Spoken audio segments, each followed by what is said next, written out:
Bunchy थाउ थाउ शब पलटि जिबा अर्थात जीवंता शब काहाकू कहंती। बापा माँ को इच्छा रे झीर बाहाघर हो जाए। ए भिडियोटी संपूर्ण सत्य घटना उपर आधारित। भिडियोटी जदि आपन को भल लगे छोटिया कमेंट माध्यम रे आपण मानकर मतामत रखिबे। बापा माँ बहुत खोजाखोजी करी गोटे धनी घर चाकिरिया पुओ देखि झील को विवाह कराई देले। एमिति किछि दिन गला परे झीटी माँ को फोन करी कुहे, बऊ सहीबार सीमा पार हो गलानी। मो स्वामी मते प्रत्येक दिन मारुछंती, प्रत्येक दिन मद पिउछंती, असभ्य भाषा रे मध्य गाली करूछंती। मते बहु घर को नहीं जा।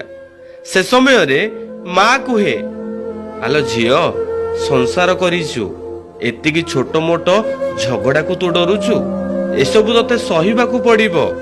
एकथा सुनी झीटी कांदी कांदी चुप हो जाए। केते बा सहीबो।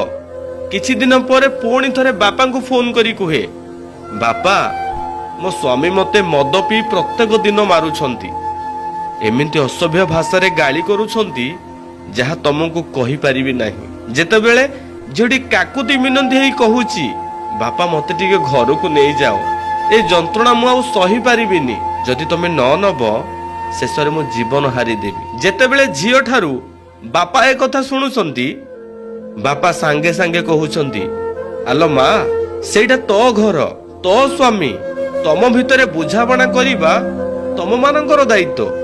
आमे आनिकी केते दिन तते रखिबु। झियोटी काहाकू कहिबा आपण माने कहंतु ना। परिशेष रे झियोटी कांदी कांदी सारा जीवन गोटे जीवंत शब हेई बंची रहूची। कहिबार माने हेउची, बापा माँ जदि झियोटी को धन लोभरे बाहा न करि थांते तो झियोटी आज शब नुहे, हस खुशी रे गोटे गरीब घरे बाहा हेई खुशी थांता। सुंदर देखी धन देखी चाकरी देखी छु बाहा करी दउछ ना, काहे कि गोटे झियो को जीवंत शब करी दउछ। जदि प्रत्येक बापा माँ चाहिए तो प्रत्येक झियो निश्चित हसिबे।